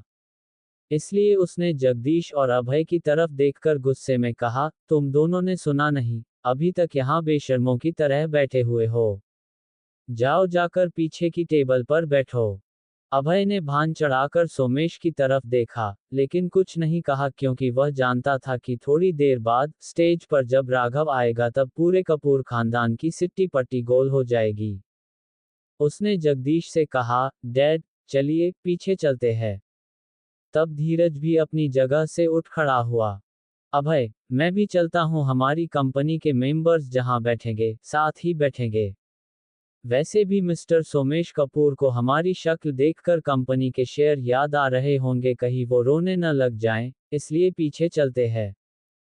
ये सुनकर सोमेश कपूर का मुंह बन गया। तभी हंसराज ने भी उठते हुए कहा, मिस्टर राजपूत, हम भी चलेंगे।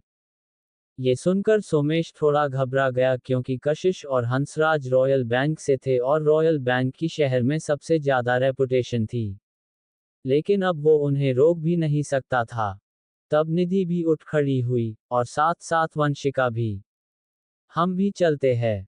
सोमेश को लग रहा था कि हंसराज धीरज की वजह से साथ जा रहे थे, और निधि और वंशिका हंसराज को सपोर्ट करने के लिए, क्योंकि धीरज और निधि की कंपनी में कोई कनेक्शन नहीं था।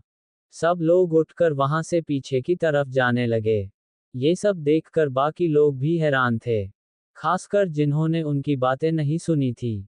उन्हें पीछे बैठते देख सब लोग डिस्कस करने लगे, क्या हो रहा है। रॉयल बैंक के प्रेसिडेंट हंसराज जी पीछे जाकर बैठ गए, और यूनिवर्सल ग्रुप की सीईओ भी साथ है। अरे, मैंने सुना कि सोमेश कपूर ने जगदीश और अभय कपूर को पीछे बैठने के लिए कहा, और इसलिए सब लोग उनका सपोर्ट कर रहे हैं। ये लोग उस क्रिमिनल और उसके डैड को इतनी इंपॉर्टेंस क्यों दे रहे हैं? सबके जाने के बाद उस गोल्डन चश्मे वाले आदमी ने सोमेश से कुछ कहा। उसकी बात सुनकर सोमेश की भौहें तन गई, और उसने पलटकर अभय की तरफ देखा। वो गोल्डन चश्मे वाला आदमी भी अभय और लोगों की तरफ जाकर बैठ गया। वही वंशिका ने अभय से धीरे से कहा, तुम लोगों की बातों पर ध्यान मत दो। अभय ने मुस्कुराते हुए कहा, डोंट वरी, थोड़ी देर में सबकी बोलती बंद हो जाएगी। वंशिका ने हैरानी से पूछा, मतलब? अभय ने कहा, बस तुम देखती जाओ। वंशिका ने अभय की तरफ देखकर पूछा, अभय, तुम किस बारे में बात कर रहे हो? अभय ने हल्की सी स्माइल के साथ कहा, अभी थोड़ी देर में पता चल जाएगा। वैसे वो गोल्डन चश्मे वाला आदमी कौन है? कोई इम्पोर्टेंट पर्सनैलिटी लग रहा है। तुम उसे जानती हो क्या? अभय ने भी नोटिस किया था कि वो आदमी सोमेश से कुछ बात कर रहा था और सोमेश उस आदमी के साथ बहुत रिस्पेक्ट से पेश आ रहा था। वंशिका थोड़ा हिचकिचाते हुए बोली, वो एक्चुअली मेरे डैड है। बट उन्होंने मॉम को डिवोर्स दे दिया था। हम उनसे रे ही मिलते हैं। ये सुनकर अभय ने हैरानी से उस गोल्डन चमे वाले आदमी को देखा। तभी उसे एक आवाज सुनाई पड़ी। अरे, वो देखो, हेमंत आहूजा, वो यिंग ग्रुप का बॉस भी आया है। ये सुनकर अभय के चेहरे के एक्सप्रेशन बदल गए। आहूजा फैमिली देश के one of the richest family में शामिल थी। अब अभय को समझ आया कि क्यों सोमेश उस गोल्डन चश्मे वाले आदमी से इतना पोलाइट बात कर रहा था। क्योंकि वो गोल्डन चश्मे वाला आदमी हेमंत आहूजा था और अभय को तो ज्यादा हैरानी इस बात से थी कि निधि और वंशिका आहूजा फैमिली से ही थी। हालांकि निधि और हेमंत आहूजा का डाइवोर्स हो गया था। हेमंत आहूजा ने अभय और वंशिका को बात करते देख लिया। लेकिन फिर वो साइड वाली टेबल की तरफ बढ़ा, जहां बलराम बैठा हुआ था। उसने बलराम के सामने वाली सीट पर बैठते हुए कहा, मिस्टर अग्रवाल, मुझे आपसे कुछ कहना था। बलराम ने पोलाइटली पूछा, यस मिस्टर आहूजा, कहिए, आप क्या कहना चाहते हैं? मिस्टर अग्रवाल, आपका कपूर फैमिली से compete करना ठीक नहीं है। बलराम की भौहें तन गई। क्या सोमेश कपूर ने आपको मुझसे बात करने भेजा है? हेमंत ने मुस्कुराते हुए कहा, हाँ, उन्होंने ही मुझे भेजा है। तुमने पहले ही कपूर इंडस्ट्री से काफी फायदा कमा लिया है। उन्होंने मुझसे कहा है कि वो चाहते हैं कि आप दोनों हाथ मिला ले और मिलकर प्रॉफिट कमाएं। बलराम ने पूछा, अच्छा, और मैं उनकी बात ना मानूं तो? वैसे क्या आप कपूर इंडस्ट्री को सपोर्ट कर रहे हैं? हेमंत आहूजा ने अपना चश्मा ठीक करते हुए कहा, मे बी, एक्चुअली मैं मुंबई में अपनी कंपनी को डेवलप करना चाहता हूं।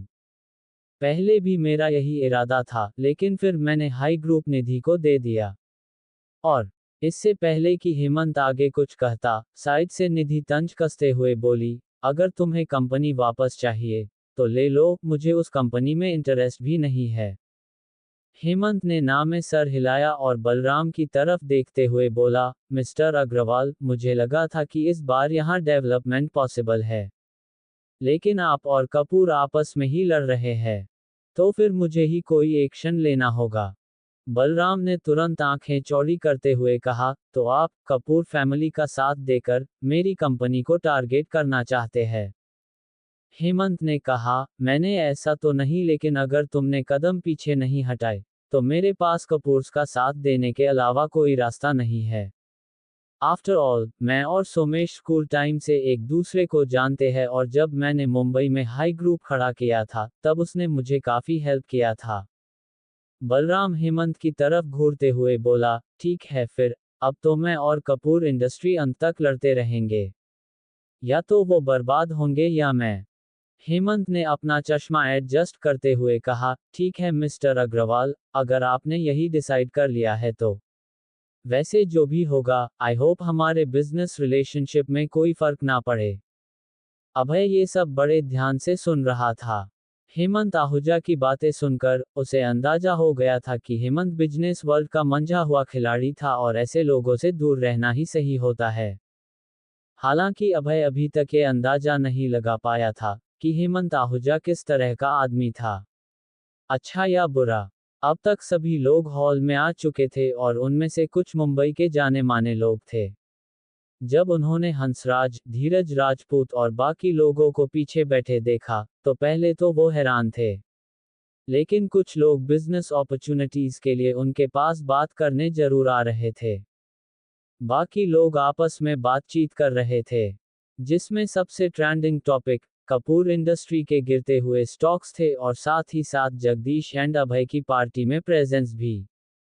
दोपहर करीबन 12 बजे ऊपर स्टेज पर आनंद कपूर आए और उन्होंने सबको ग्रीट करते हुए कहा, thank you all of you for coming to the Kapoor family's year end banquet.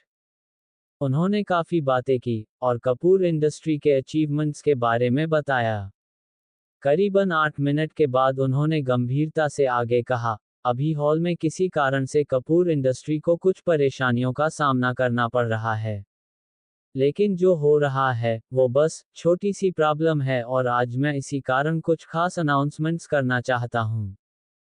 आनंद कपूर ने चारों तरफ देखा और आगे बोले, पहली ये कि कपूर इंडस्ट्री आहूजा फैमिली की यंग ग्रुप के साथ मिलकर रियल स्टेट कोऑपरेशन करने जा रहा है। ये सुनकर पहले तो हॉल में सन्नाटा छा गया और फिर जोर जोर से तालियां बजने लगी।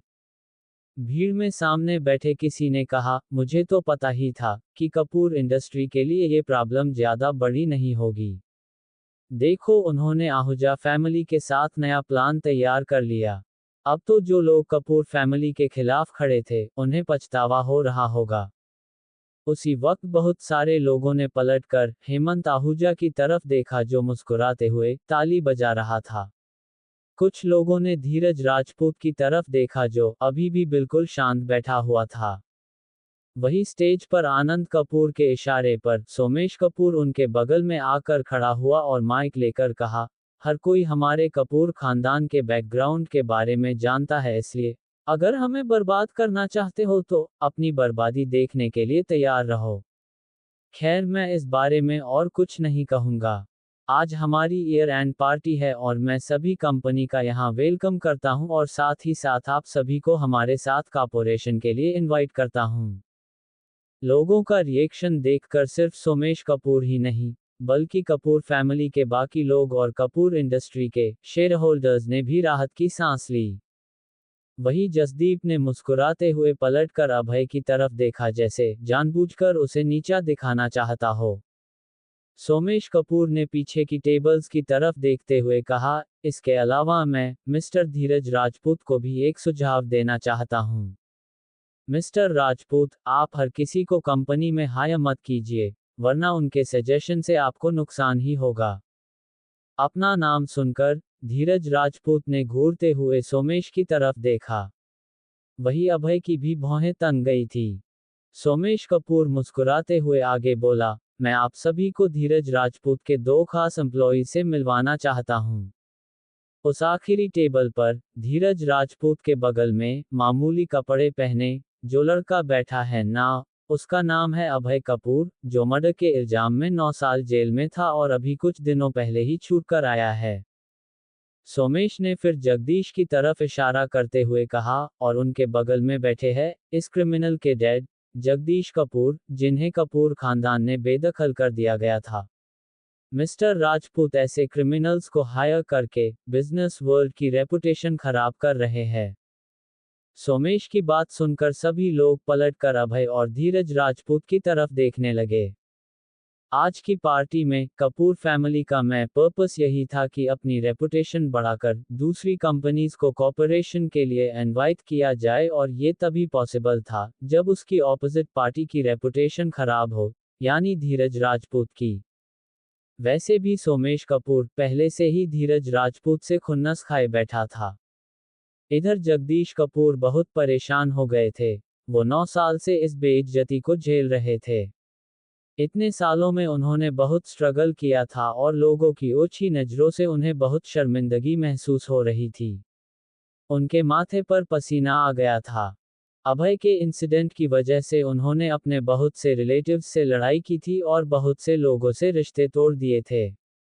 आज उनके कुछ गिने चुने रिलेटिव्स ही उनके साथ कांटेक्ट में थे। पहले उन्हें लगा था अब उन्हें इस सब की आदत हो गई है और बीती बातों से कोई फर्क नहीं पड़ता।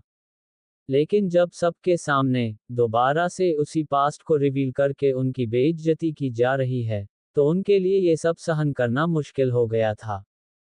अभय ने अपने डैड की हालत को भांप लिया था।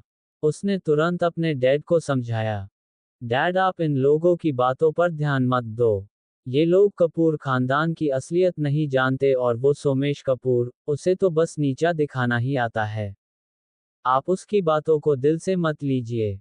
सोमेश कपूर ने आगे कहा, मिस्टर राजपूत, अब ये मत कहिएगा कि आपको सच नहीं पता था, क्योंकि 9 साल पहले इस बात से इतनी हलचल मची थी कि शहर का बच्चा बच्चा भी ये बात जानता था।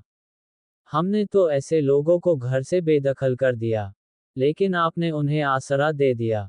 खैर, मैं आप सबसे कपूर खानदान की तरफ से माफी मांगना चाहता हूं कि हमारे परिवार में ऐसे क्रिमिनल्स भी थे। हमें तो शर्म आती है कि इनका सरनेम भी कपूर है। सोमेश कपूर फिर से धीरज राजपूत की तरफ देखकर बोला, मिस्टर राजपूत, आपने जगदीश को वाइस प्रेसिडेंट बना दिया और इस क्रिमिनल अभय को अपनी कंपनी में रिक्रूट कर लिया। मुझे तो लगता है कि आपकी कंपनी पर भरोसा नहीं करना चाहिए, जिसके ऐसे क्रिमिनल एम्प्लॉय है। धीरज ने गुस्से में दांत पीसते हुए कहा, मुझे यकीन नहीं होता कि सोमेश कपूर इतना गिर सकता है। ये कंपनी बैंक्वेट में इस तरह की बातें कर रहा है, वो भी स्टेज पर खड़े होकर। तब आनंद कपूर ने माइक ऑन करके कहा, जिन्होंने क्राइम किया है, उन्हें तो शर्म है नहीं, आप हम पर क्यों उंगली उठा रहे हैं? और वैसे भी, मिस तनिष्का यहाँ पार्टी में मौजूद है, जिन्होंने मर्डर होते हुए देखा था। उस कच्ची उम्र में इस बेचारी पर इस इंसिडेंट का कितना गहरा असर पड़ा होगा। ये सब सुनकर लोग घृणा भरी नजरों से अभय की तरफ देखने लगे। वही तनिष्का ने शर्म से सर नीचे झुका लिया। बलराम और कामिनी भी इस बात से बहुत गुस्से में थे। वहीं ललित के चेहरे पर शैतानी मुस्कुराहट थी। उसके साथ ही टेबल पर जसदीप, रितेश, जैस्मिन, नवीन और उनके कुछ दोस्त भी बैठे थे। ये सब के सब अभय से नफरत करते थे और अभय की इंसल्ट होते देख बहुत खुश हो रहे थे। जसदीप ने मुस्कुराते हुए कहा, काश तनिष्का स्टेज पर जाकर कुछ बोल पाती। अभय की और इंसल्ट होती तो मजा ही आ जाता। इधर सोमेश की इस हरकत पर अभय के साथ साथ वंशिका, निधि और हंसराज भी काफी अपसेट थे। कशिश का चेहरा तो गुस्से से लाल हो गया था। सबने अभय की तरफ देखा, लेकिन अभय के चेहरे पर हल्की सी स्माइल थी। कोई नहीं जानता था कि अभय के मन में क्या चल रहा था। लेकिन अभय बहुत कॉन्फिडेंट लग रहा था, जैसे इन बातों से उसका कोई लेना देना ही ना हो। अभय तो उस वक्त मन ही मन ये सोच रहा था कि सोमेश कपूर अभी जितना उसकी इंसल्ट करेगा, बाद में उसे उतनी ही शर्मिंदगी झेलनी पड़ेगी और तब बिना कहे ही सबको जवाब मिल जाएगा। सबको अभय की तरफ घृणा से देखते देखकर सोमेश मन ही मन खुश था। उसने मुस्कुराते हुए आगे कहा, वैसे ये बातें तो काम की नहीं थी, लेकिन अब मैं एक और इम्पोर्टेंट अनाउंसमेंट करने जा रहा हूँ। मुझे लगता है कि ये अनाउंसमेंट मिस्टर बत्रा करे तो बेहतर होगा। ये सुनकर मिस्टर बत्रा, जो स्टेज के सामने वाली रो में बैठे थे, वोट कर धीरे धीरे स्टेज की तरफ बढ़े। स्टेज पर खड़े होकर उन्होंने अपनी जेब से रॉयल बैंक का डायमंड कार्ड निकाला और आनंद कपूर से माइक लेकर कहा, हमारे और कपूर खानदान में बहुत पुरानी दोस्ती है। आप सभी जानते हैं कि मेरे पास रॉयल बैंक का डायमंड कार्ड है और डायमंड कार्ड की अथॉरिटीज के बारे सबको पता होगा। पहले रॉयल बैंक ने दूसरे बैंक्स के साथ मिलकर कपूर इंडस्ट्री को दबाने की कोशिश की। उन्होंने कुछ पल का विराम लेकर आगे कहा, लेकिन अब मैं रॉयल बैंक के डायमंड कार्ड की अथॉरिटीज का यूज करना चाहता हूं। मैं चाहता हूं कि रॉयल बैंक अब कपूर इंडस्ट्री को दबाने की कोशिश न करे और पहले की तरह उनसे कोऑपरेशन कर ले। असल में जिनके पास रॉयल बैंक का डायमंड कार्ड होता था, उनके पास बहुत से प्रिविलेज होते थे, यहां तक कि वो बैंक के प्रेसिडेंट को भी अपनी डिमांड्स के लिए मजबूर कर सकते थे। पहले भी मिस्टर बत्रा ने हंसराज को कॉल किया था, लेकिन उन्होंने साफ इनकार कर दिया था। बट अब उन्होंने ये बात पब्लिक में कही थी और मिस्टर बत्रा जानते थे कि रॉयल बैंक को कॉम्प्रोमाइज करना ही पड़ेगा। रॉयल बैंक के सारे यूजर्स रईस लोग ही थी और वहां मौजूद लोगों में ज्यादातर उनके बैंक कस्टमर ही थे। अगर हंसराज ने मिस्टर बत्रा की डिमांड नहीं मानी, तो वो अपने कस्टमर्स के बीच अपने बैंक की रेपुटेशन गंवा देंगे। सब लोग पलटकर हंसराज की तरफ देखने लगे कि वो क्या रिएक्शन देंगे। वही हंसराज ने अभय की तरफ देखा और मुस्कुराते हुए अपने जगह से उठ खड़े हुए। हंसराज तेज कदमों के साथ स्टेज की तरफ बढ़ा। वही उसे आते देख सोमेश कपूर के चेहरे पर विनिंग स्माइल आ गई थी। वही मिस्टर बत्रा भी मुस्कुराते हुए हंसराज को देख रहे थे। उन्होंने सोमेश कपूर के साथ मिलकर ये प्लान किया था ताकि हंसराज के पास कोई चारा ना बचे। अगर रॉयल बैंक और बाकी बैंक्स कपूर फैमिली के साथ वापस कोऑपरेट करते हैं, तो कपूर फैमिली की आधी मुसीबत खत्म हो जाएगी और फिर वो बत्रा और आहूजा फैमिली के साथ मिलकर स्काई व्यू कंपनी के साथ मिली हुई सभी कंपनीज को टारगेट करेंगे। हंसराज ने स्टेज पर आकर धीरे से कहा, आपको ये नहीं करना चाहिए था। आपने मुझे मजबूर कर दिया है। मिस्टर बत्रा ने माइक बंद करके कहा, अगर तुम पहले ही मेरी बात मान जाते, तो मुझे इस तरह तुम्हें मजबूर नहीं करना पड़ता। हंसराज स्टेज के बीचों बीच आकर खड़े हो गए और सोमेश कपूर से माइक लेकर उन्होंने मिस्टर बत्रा की तरफ देखकर पूछा, मिस्टर बत्रा, क्या आप सच में कपूर फैमिली की हेल्प करना चाहते हैं? मिस्टर बत्रा ने कहा, जी बिल्कुल। जैसा मैंने कहा कि हमारी फैमिली की काफ़ी अच्छी जान पहचान है, इसलिए इस मुसीबत की घड़ी में मैं उनकी पूरी मदद करना चाहता हूँ।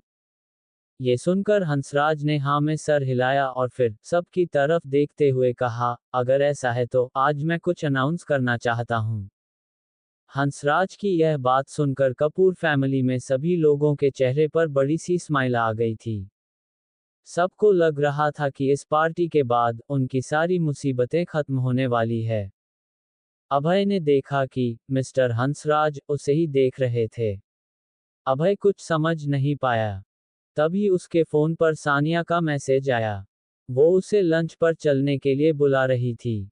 अभय ने उसे रिप्लाई किया, आज कुछ इम्पोर्टेंट काम है, तुमसे फिर मिलता हूँ। My fake girlfriend. इधर रॉयल बैंक के प्रेसिडेंट हंसराज सिंघनिया ने सबकी तरफ देखते हुए अनाउंस किया, आज मैं ये अनाउंस करता हूं कि royal bank mister Umesh Batra का डायमंड कार्ड कैंसिल करता है और अब से सिर्फ 8 डायमंड कार्ड ही वैलिड रहेंगे। अभी तक मिस्टर बत्रा को डायमंड कार्ड के जरिए जो भी परमिशन एंड अथॉरिटीज दी गई है, वो सब कैंसिल की जाती है। And one more thing, royal bank sky View company के साथ फुल कॉपरेशन में रहेगा। वहां बैठे लोगों ने जैसे ही ये न्यूज सुनी, सब हक्के बक्के रह गए। हेमंत आहूजा सिर्फ यंग ग्रुप को रिप्रेजेंट करते थे और कपूर इंडस्ट्री के साथ सिर्फ रियल एस्टेट सेक्टर में कोऑपरेट करने वाले थे। लेकिन रॉयल बैंक तो स्काई व्यू कंपनी के साथ फुल कॉपरेशन की बात करने वाला था और पूरे देश में रॉयल बैंक का स्टेटस सबसे ऊंचा था। इधर मिस्टर बत्रा, निशा और ललित के चेहरे पीले पड़ गए थे। उन्होंने सोचा भी नहीं था कि कपूर फैमिली को सपोर्ट करने के चक्कर में वो लोग रॉयल बैंक का सपोर्ट खो देंगे। सोमेश कपूर, आनंद कपूर और बाकी कपूर फैमिली अब इस सिचुएशन से बहुत घबरा गई थी, क्योंकि बहुत से हाई प्रोफाइल लोगों का रॉयल बैंक से कनेक्शन था। इस न्यूज के बाद शायद कोई भी कपूर फैमिली का सपोर्ट नहीं करेगा। इधर अभय ने भी उम्मीद नहीं की थी कि हंसराज सिंघानिया इतना बड़ा फैला करेंगे, लेकिन वो ये समझ गया था इसके पीछे किसका हाथ होगा। मिस्टर हेमंत आहूजा भी सोच में पड़ गए थे। उन्होंने धीरज राजपूत की तरफ देखकर कहा, मिस्टर राजपूत, मैंने एक्सपेक्ट नहीं किया था कि आपका और रॉयल बैंक का इतना क्लोज कनेक्शन है। लगता है अब कपूर फैमिली से कोऑपरेट करने का कोई मतलब नहीं है। जवाब में मिस्टर राजपूत ने कुछ नहीं कहा। आसपास के लोग अब बहुत खुसफुसर करने लगे थे। अभय ने मन ही मन सोचते हुए कहा, अभी सब खत्म नहीं हुआ है, अभी असली खेल बाकी है। उसने तुरंत ही गिरीश को एमएसजी किया, उसे लेकर आओ। ऊपर स्टेज पर हंसराज ने माइक सोमेश कपूर के हाथ में थमा दिया और नीचे उतर गया। तभी एक तेज आवाज के साथ हॉल का दरवाजा खुला और सब लोग शांत होकर दरवाजे की तरफ देख रहे थे। दरवाजे पर राघव खड़ा था। सोमेश और जसदीप राघव को देखकर हैरान थे, क्योंकि वो लोग पिछले एक हफ्ते से राघव को कांटेक्ट कर रहे थे, लेकिन राघव का कहीं कोई अता पता नहीं था। तभी अभय उठकर खड़ा हो गया और राघव के पास जाकर अभय ने उसकी बाह पकड़ी और स्टेज की तरफ बढ़ने लगा। अचानक कपूर फैमिली के लोगों के चेहरे का रंग फीका पड़ गया। वहां मौजूद बाकी सभी लोगों के चेहरे पर कंफ्यूजन साफ नजर आ रहा था। वही सोमेश ने राघव के चेहरे पर परेशानी देख ली थी। वो समझ गया था कि जरूर अभय ने राघव को धमकी दी होगी। अभी अभय और राघव थोड़ा आगे ही बढ़े ही थे कि सोमेश कपूर ने तुरंत चिल्लाते हुए कहा, राघव, तुम इतने दिनों से ऑफिस नहीं आए और यहाँ पार्टी में आए हो। जाओ जाकर अपना बचा हुआ काम पूरा करो। वो फिर अभय को उंगली दिखाते हुए बोला, you murderer, get out of here. तभी जसदीप भी समझ गया। उसने तुरंत चिल्लाकर कहा, गार्ड्स, इन्हें ले जाओ यहाँ से। गार्ड्स भागकर उनकी तरफ बढ़े ही थे कि अभय घूरते हुए राघव के सामने खड़ा हो गया। अभय की बॉडी से अलग तरह का प्रेशर रिलीज हो रहा था। अभय की आंखों में जुनून देखकर गार्ड्स अपने आप ही अभय के करीब जाने की हिम्मत नहीं कर पा रहे थे। पीछे से जसदीप और सोमेश गार्ड्स पर चिल्ला रहे थे, लेकिन अभय गार्ड्स के बीच में से होता हुआ राघव को लेकर स्टेज पर खड़ा हो गया। उसने सोमेश कपूर के हाथ से जबरदस्ती माइक छीन लिया और फिर स्टेज के सामने बैठे लोगों को देखने लगा। तभी जसदीप, रितेश और कुछ लोग स्टेज की तरफ बढ़े, लेकिन धीरज राजपूत चिल्लाकर बोले, आप लोग उसे कुछ बोलने नहीं देना चाहते? क्या छुपा रहे हो? कोई भी आगे नहीं बढ़ेगा। ये कहते हुए धीरज राजपूत खड़ा हो गया। उसके साथ साथ बलराम, कशिश, हंसराज और उस टेबल पर बैठे बाकी लोग भी खड़े हो गए। उसके तुरंत बाद अभय ने माइक ऑन करके कहा, यहाँ पर सभी लोग मुझे क्रिमिनल समझते हैं न? मुझे उम्र कैद की सजा हुई और इसी बात का फायदा उठाकर कपूर खानदान ने मेरे डैड को घर से बेदखल कर दिया, बावजूद इसके कि मेरे डैड ने उनकी कंपनी को काफी फायदा पहुंचाया था। अभय ने आगे कहा, लेकिन आज मैं उस रात जो कुछ हुआ था, उसका सच सबके सामने लाना चाहता हूँ। उसने राघव के हाथ में माइक थमा दिया। राघव बहुत घबराया हुआ था, लेकिन उसे गिरीश का टॉर्चर याद था।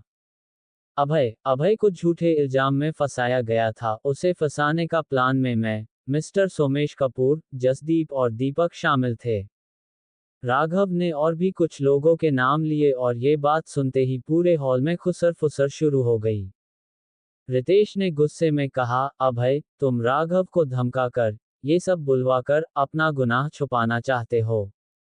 अभय ने कहा, उस वक्त डैड ने कंपनी को काफी फायदा पहुंचाया था, इसलिए मिस्टर आनंद कपूर उन्हें 3% का शेयर देने वाले थे। जो बात सोमेश कपूर और उनके खास लोगों को अच्छी नहीं लगी। उन्होंने डैड को निकलवाने के लिए मुझे फंसाने का प्लान बनाया। अभय ने फिर राघव की तरफ देखा। राघव तुरंत आगे का सच बताने लगा। मिस्टर जगदीश और अभय की रेप्यूटेशन खराब करने के लिए जसदीप ने अभय की ड्रिंक में ड्रग मिला दिया और उसके बेहोश होने के बाद सबसे छुपाकर एक कमरे ले गया। मैंने अभय के कपड़े उतार कर पहन लिए।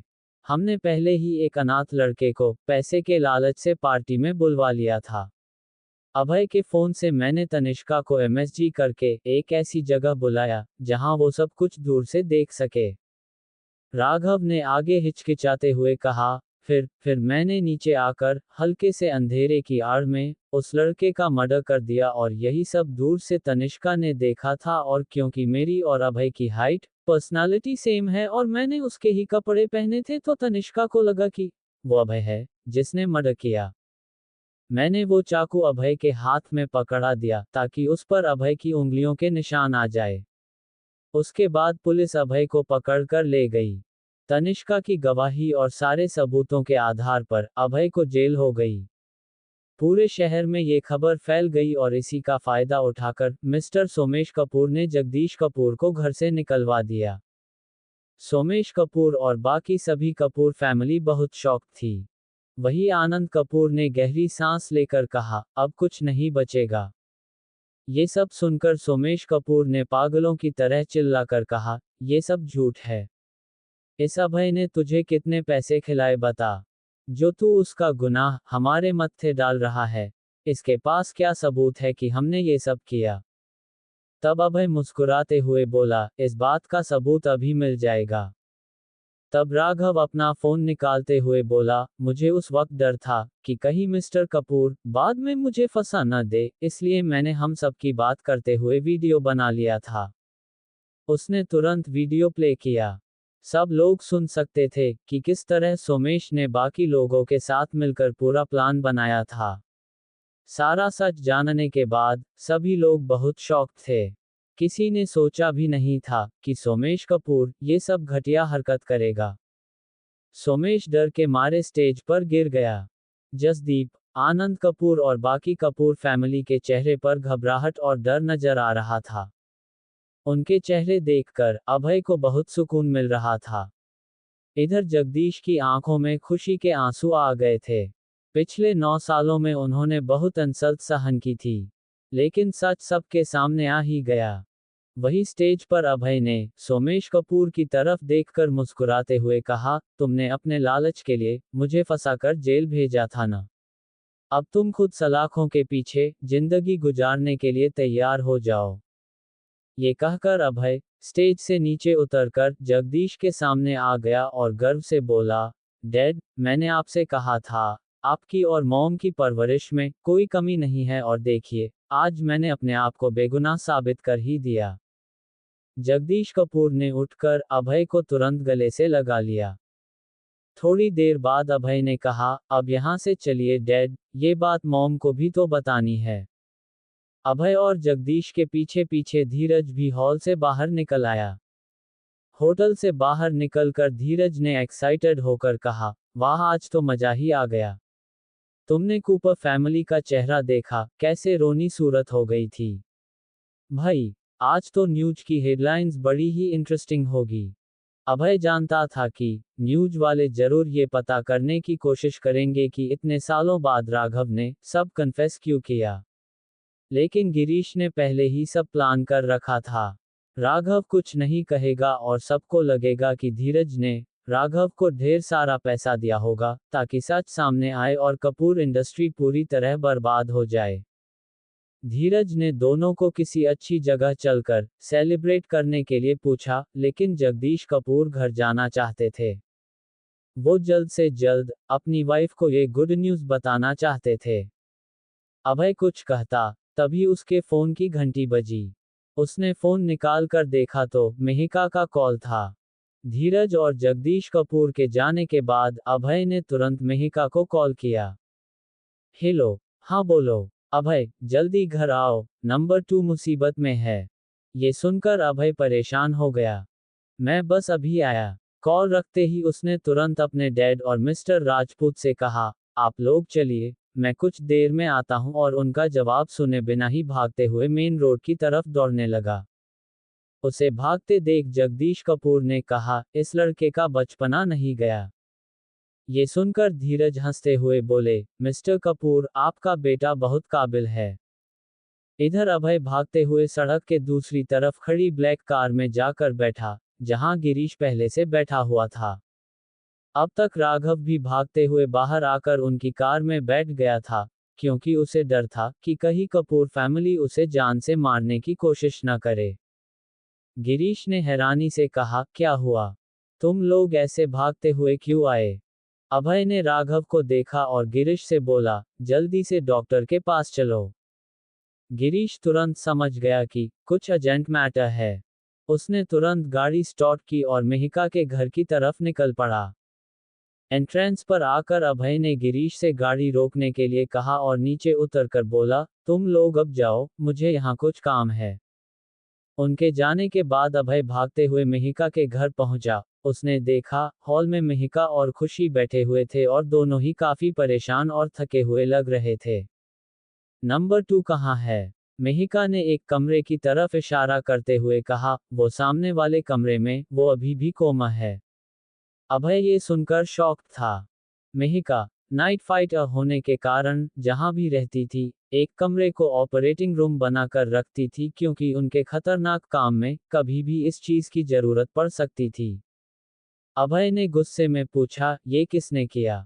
और तुमने मुझे पहले क्यों नहीं बताया? मेहिका नाम में सिर हिलाते हुए बोली, मैं और खुशी बाहर पेट्रोलिंग कर रहे थे, तब मेरे पास जोरा का कॉल आया। उसने अपनी लोकेशन बताई। वो बहुत सीरियस कंडीशन में थी। हम वहां पहुंचे तो कुछ कहने से पहले ही वो बेहोश हो गई। हमने तुम्हें पहले नहीं बुलाया क्योंकि आज तुम्हारे लिए इम्पोर्टेंट दिन था। अभय ने गुस्से में पूछा, चोट के निशान देखकर पता चला कि किसने किया है? नहीं, मैं जिन्हें जानती हूं, ये उनमें से कोई नहीं है।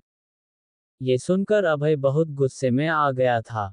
इधर सोमेश, जसदीप और बाकी इन्वॉल्व्ड लोगों को पुलिस लेकर जा चुकी थी। अंदर जाने से पहले ही अभय ने गिरीश को इंस्ट्रक्शन दिए थे कि राघव को अंदर भेजने के बाद पुलिस को तुरंत कॉल कर दे। शाइन होटल में अब गिने चुने लोग ही थे। वहां थर्ड हॉल में स्टेज के सामने बैठे आनंद कपूर ने हताश होकर कहा, अब हमारा क्या होगा? सब खत्म हो गया, सब खत्म। तब मिस्टर उमेश बत्रा सुझाव देते हुए बोले, क्यों ना हम एक बार धीरज से बात करके देखें, एट वर्स्ट केस हमें थोड़ा कॉम्प्रोमाइज करना पड़ेगा। आनंद कपूर नामे सर हिलाते हुए बोले, तुम लोग अभी तक नहीं समझे, ये सब धीरज ने नहीं किया है। मिस्टर बत्रा ने हैरानी से पूछा, तो फिर? आनंद ने गहरी सांस छोड़ते हुए कहा, जब से अभय लौट के वापस आया है, तब से ये सब शुरू हुआ है। तुम कहना चाहते हो, इसके पीछे अभय है? ये तो इम्पॉसिबल है।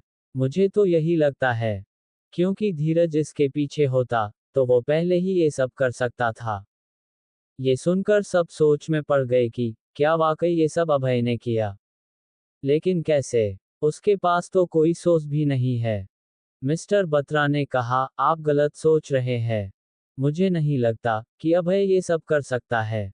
वो तो बस धीरज का एक प्यादा है। आनंद कपूर ने उनकी बात का कोई जवाब नहीं दिया और रितेश की तरफ देखकर बोले, रितेश बेटा मुझे रात में जगदीश के यहाँ ले चलना। शाम तक कपूर फैमिली के गुनाहों की खबर सभी न्यूज चैनल कवर चुके थे। कपूर इंडस्ट्री के स्टॉक भी तेजी से गिर रहे थे। लेकिन अभय को अब इस सब से कोई फर्क नहीं पड़ रहा था। उसने डिसाइड कर लिया था कि घर जाकर एक बार मॉम डैड से मिलकर पूरी तरह मिहिका के घर शिफ्ट हो जाएगा। रात के करीबन 9 बजे वो घर पहुंचा, तो उसे दरवाजे के बाहर से ही बहुत से लोगों की आवाजें आ रही थी। जगदीश, देखो पहले जो भी हुआ, वो सब सोमेश की वजह से हुआ। हम सब भी इस सच से अनजान थे, इसलिए हमें ये फैसला लेना पड़ा था। अभय आवाज सुनकर समझ गया था कि ये आनंद कपूर की आवाज है। तभी उसे शिखर कपूर की आवाज सुनाई पड़ी, हाँ जगदीश, हम सब तो एक ही परिवार का हिस्सा है। इतने में ही अभय ने जोर से दरवाजा खोला और अंदर आकर सबकी तरफ नफरत भरी नजरों से देखते हुए कहा, डैड, आपने इन्हें अंदर कैसे आने दिया? इनका और हमारा कोई रिश्ता नहीं है। आनंद कपूर ने अभय को प्यार से समझाया, बेटा जो हुआ उसे भूल जाओ। हम तो तुम्हारी फैमिली ही है, गलती तो। वो आगे कुछ कहते, अभय ने तंज कसते हुए कहा, फैमिली? कैसी फैमिली? जो मुसीबत के वक्त साथ छोड़ दे। उस वक्त सब मुझे क्रिमिनल कहकर गालियां दे रहे थे। तब सिर्फ मेरे मॉम डैड को मुझ पर यकीन था और आप लोगों ने इसी बात के लिए उन्हें भी फैमिली से बेदखल कर दिया। नहीं चाहिए मुझे ऐसी सो कॉल्ड फैमिली। अगर आप लोग इस कहानी का अगला भाग सुनना चाहते हैं तो जल्दी से मेरे चैनल को सब्सक्राइब करें और मुझे बताएं कि आपको यह कहानी कैसी लगी।